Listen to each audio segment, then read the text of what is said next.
Saudara semuanya di seluruh Indonesia, kesempatan kali ini saya ingin sedikit meluruskan apa yang banyak sekali komentar, pernyataan-pernyataan yang disampaikan oleh para analis, jurnalis, ekonom, ya dari majalah-majalah riset ekonomi terkenal ya, dan riset ekonomi yang jaringan dari luar negeri ya.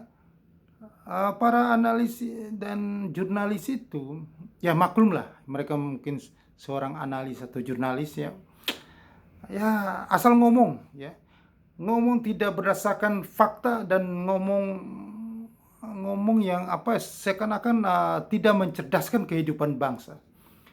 Dia mengatakan bahwa Indonesia tidak akan terjadi resesi ya, dampaknya itu tidak kena ya, kita ekonominya baik-baik saja ya. Walaupun di dunia, di Amerika, di Eropa itu sudah mengalami dampak yang luar biasa, ekonominya mereka sudah ambruk, kita tidak akan kena. Kita ekonomi baik-baik saja.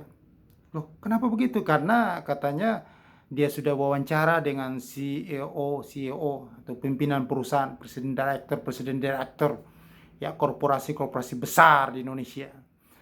Ya, kata mereka, mereka ini sudah jago, sudah pintar, sudah sangat inovatif ya. Mereka sudah kebal terhadap krisis. Mereka sudah ada waktu krisis tahun 2008 dan tahun 2000 mereka sudah bisa melewatinya.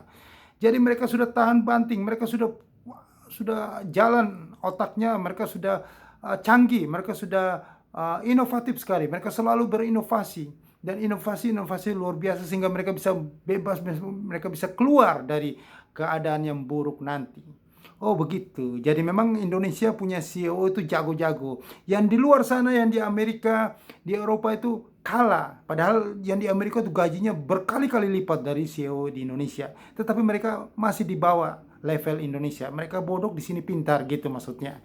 Indonesia paling jago lah. Ekonomi Indonesia paling hebat di dunia. Baik-baik saja begitu. Padahal Ibu Sri Mulyani, Menteri Keuangan, dan Bapak Presiden Joko Widodo sendiri sudah mengkhawatirkan apa yang akan terjadi nanti dengan kondisi global ini. Mereka, Ibu Sri Mulyani selalu mengatakan itu, dan Pak Presiden Joko Widodo selalu mengatakan itu, kekhawatiran di tahun 2023. Tetapi luar biasa ini. Ekonom ya, selalu tuh bicaranya tuh selalu bagus-bagus terus. Analis, jurnalis ya mungkin begitulah mereka ya. Mungkin di seluruh dunia begitu cara bicara jurnalis, ekonom, begitu selalu.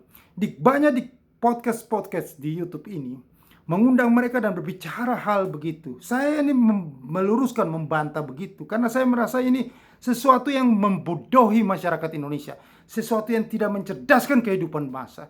Dengan pernyataan-pernyataan seperti itu membuat bangsa Indonesia itu seperti sindrom kodok rebus, seperti orang yang terbuai, ternina bobo, terlena, akhirnya memborong saham terus, punya PD yang luar biasa, padahal sesuatu akan terjadi yang dampak yang sangat luar biasa. Karena mereka sendiri, apalagi podcast-podcast yang sudah punya viewernya banyak, subscriber banyak, berbicara hal-hal yang baik-baik saja terus. Ekonomi Indonesia baik, ekonomi Indonesia tahan banting, tidak terjadi sesuatu dengan Indonesia. CEO kita ini jago-jago, inovatif ya. Memang di luar sana ya bodoh lah gitu, Indonesia paling jago lah. Begitu selalu. Memang benar apa yang dikatakan oleh Warren Buffett. Banyak sekali orang-orang yang naik mobil Mercy, naik mobil mewah, tetapi mendengar suggest, analisa, mendengar prediksi-prediksi dari orang-orang yang datang ke kantor berdesak-desakan di kereta bawah tanah. Ya seperti itulah. Orang kaya mendengar informasi, mendengar suggest dari orang-orang yang gak pengalaman. Orang yang di bawah dia levelnya.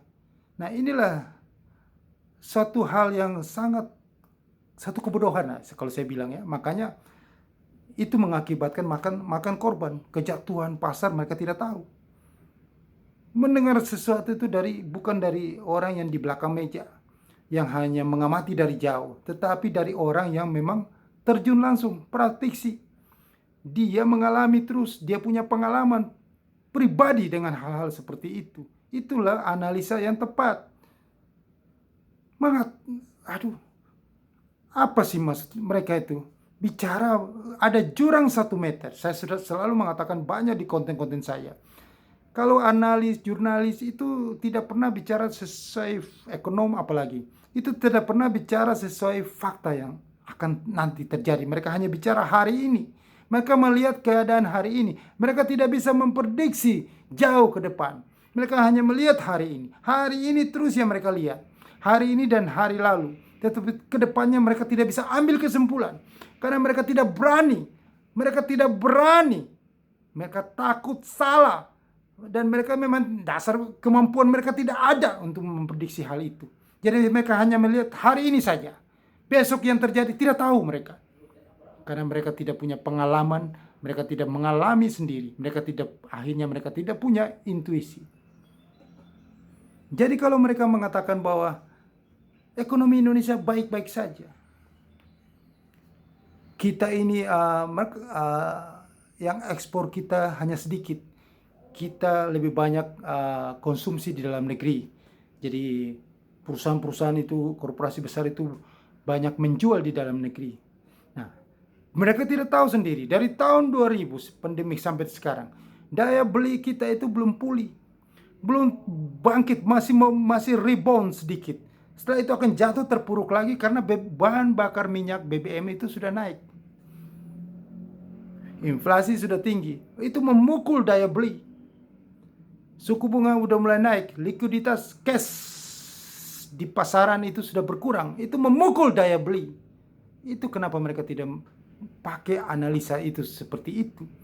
Mereka pede, tapi pede tidak pakai dasarnya. Tidak ada teori ekonomi sama sekali yang mereka pakai. Secara logika, oke, mereka mengatakan kalau misalnya yang terjadi dampak krisis resesi di luar negeri, maka sana itu terjadi resesi, daya beli menurun sana, berarti tidak barang impor dari luar berkurang, berarti ekspor kita berkurang. Memang katanya tidak masalah karena cuma sedikit kita ekspor barang, menjual di dalam negeri. Dalam negeri ini kita tidak punya duit dari tahun 2000. Sejak pandemi sampai sekarang, baru rebound sedikit sudah dihantam dengan BBM yang naik tinggi. Dihantam dengan suku bunga, likuiditas berkurang, tambah terpuruk daya beli kita. Bagaimana korporasi kita bisa untung? Anda mau inovasi kayak apapun, jungkir balik dengan inovasi yang canggih ya, lebih hebat daripada yang di luar negeri sana yang katanya Indonesia canggih-canggih CEO-nya, padahal dia baca buku karangan orang dari luar, ilmunya belajar dari luar, tetapi katanya paling jago. Ya biasa orang Indonesia begitu, selalu ngomong dia paling hebat, paling jago, paling tahu. Itulah orang Indonesia. Dari dulu sampai sekarang ini bicaranya baik-baik saja. 1 meter ada jurang, tidak pernah dibicarakan. Tidak pernah bicara apa adanya. Selalu menutupi sesuatu yang terjadi bahaya. Itu tidak mencerdaskan kehidupan bangsa. Kalau 1 meter ada jurang, katakan sejujurnya ada jurang. Jangan selalu baik-baik saja. Anda seperti dokter saja. Orang sudah mau mati 5 tahun, mengatakan, oh enggak apa-apa. Udah mau 5 menit lagi lewat, bilang gak apa-apa, masih sehat. Anda tidak mengatakan apa adanya. Itu tidak jujur. Tidak mencerdaskan kehidupan bangsa. Yang benar adalah ekonomi itu bertumbuh. GDP itu naik, itu semuanya ujung-ujungnya adalah daya beli, belanjanya. Bagaimana belanja di dalam negeri ini meningkat. Sedangkan baru mau rebound saja sudah dipukul dengan suku bunga naik. Pertama kali terus dihantam dengan BBM naik tinggi, sekarang sudah demo-demo terus. Kalau BBM sudah tinggi ya, itu kan berarti inflasi. Ya, kalau inflasi ya, Anda harus tahu di Indonesia ini ya, jangan kita bicara orang kaya. Orang kaya itu hanya 30% di Indonesia ini. Dan mereka memang tidak terdampak dengan inflasi. Tidak masalah mereka mau harga setinggi langit pun mampu belanja. Tetapi 70% penduduk Indonesia adalah kelas menengah ke bawah. Dan masih banyak orang yang pendapatan tetap. Jika inflasi tinggi ini, pendapatan mereka nggak naik. Mereka sudah miskin 30%. Saya sudah kasih tahu, Pertalite 30% naik, 30% lah uang mereka merosot.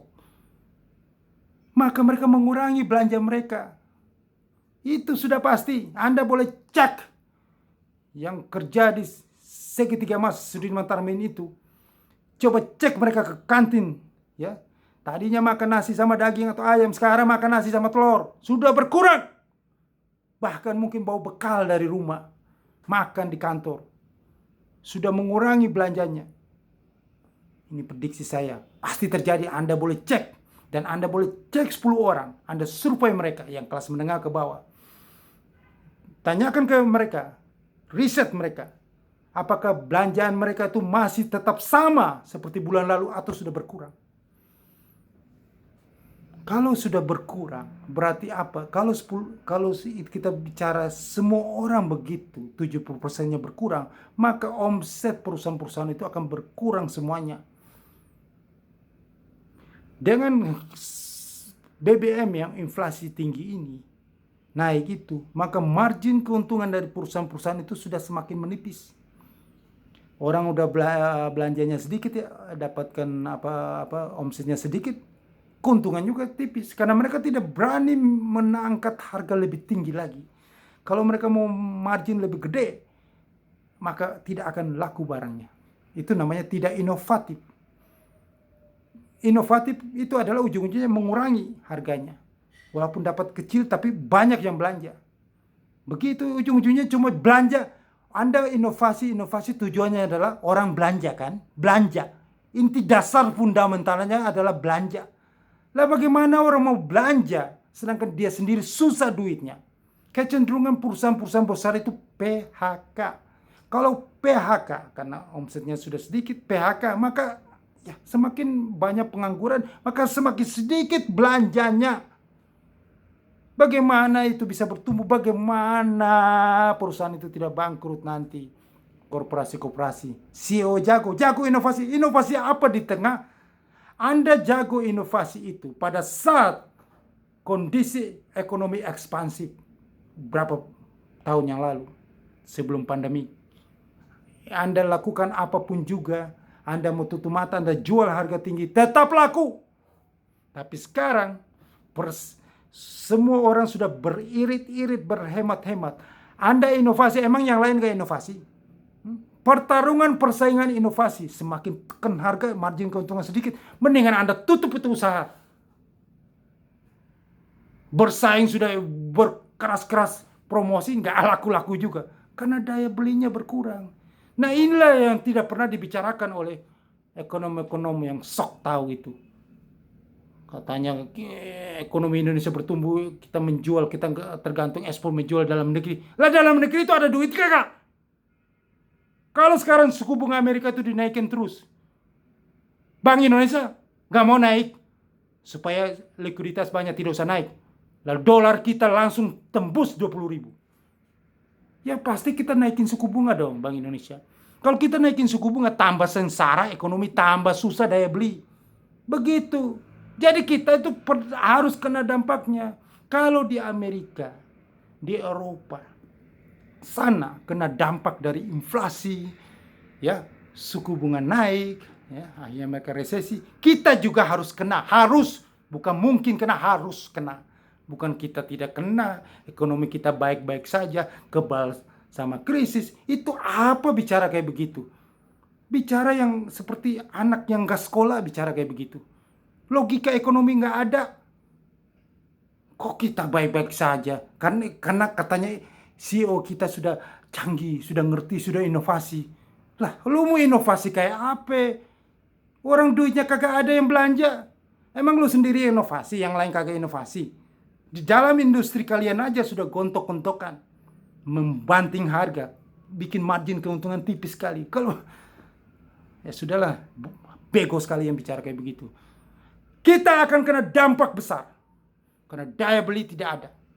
Maka ekonomi kita karam, indeks harga saham gabungan, tunggu waktunya lagi. Yang saya katakan Oktober 2022 ini tinggal 1 bulan lagi. Mungkin gak sampai 1 bulan lagi, ECB sudah naikin suku bunga. European Central Bank kemarin euro naik kencang ya 2 hari, Kamis Jumat ya. Tetapi hari Senin Anda lihat, ini kan tanggal 10 berarti 10 11. Tanggal 12 Senin udah euro akan jatuh kembali lagi. Karena US dollar ini masih tren menguat. Belum sampai indeksnya ke 121. Jadi akan terus ke sana. Maka semua mata uang di dunia itu pasti jatuh terhadap US dollar. Harus jatuh terhadap US dollar. Dan rupiah memang masih diintervensi terus sama Bank Indonesia. Masih gencar dilakukan diintervensi dengan berbagai cara intervensinya. Entah menjual dolar atau apapun yang dilakukan oleh Bank Indonesia. Ya, kita tidak tahu cara apa yang mereka lakukan intervensinya. Yang ujung-ujungnya yang penting adalah mereka menjaga sampai rupiah kita jangan melemah terhadap dolar. Tetapi apapun daya upaya yang mereka lakukan, itu tidak akan berhasil. Tetap yang sudah sering saya katakan bahwa kekuatan pasarlah yang akan menang. Anda akan buktikan omongan saya ini. Waktunya, jangan bicara hari ini. Jangan seperti analis ekonomi yang selalu melihat hari ini terus. Tapi buktikan nanti pada saatnya, nanti di Oktober 2022, pada saat Wall Street ambruk, suku bunga dikerek di atas 3% US dollars, maka kita selisih spreadnya sedikit dengan US dollar, maka capital outflow keluar. Kalau sampai rupiah sudah 18.000, maka ekonomi kita karam, jelas-jelas karam. Karena kita ini, perusahaan-perusahaan kita banyak sekali yang mengimpor barang dari luar. Dan kita juga utang dalam US dollar, banyak utang luar negeri. Nah, pertama kita bicara impor dulu. Itu aja sudah setengah mampus. Banyak perusahaan yang sudah tidak sanggup biaya produksi tinggi sekali. Dia mengambil barang karena rupiah melemah, akhirnya barang jadi mahal di luar sana. Sementara daya beli kita ini tidak ada ya. Dia mau menjual dengan harga yang tinggi, siapa yang mau belinya? Siapa yang mau beli? Akhirnya apa? Dia mengurangi produksi. Artinya kalau dia mengurangi produksi berarti omsetnya berkurang, keuntungannya net marginnya berkurang, maka PHK dia, perampingan, maka bikin tambah daya beli.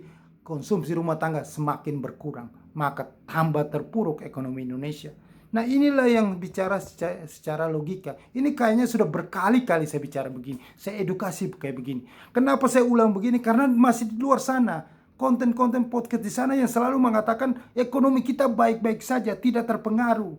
Nah, ini sama sekali tidak mencerdaskan. Makanya saya selalu meluruskan, membantah ini supaya Anda itu dicerdaskan melalui Roh TV ini.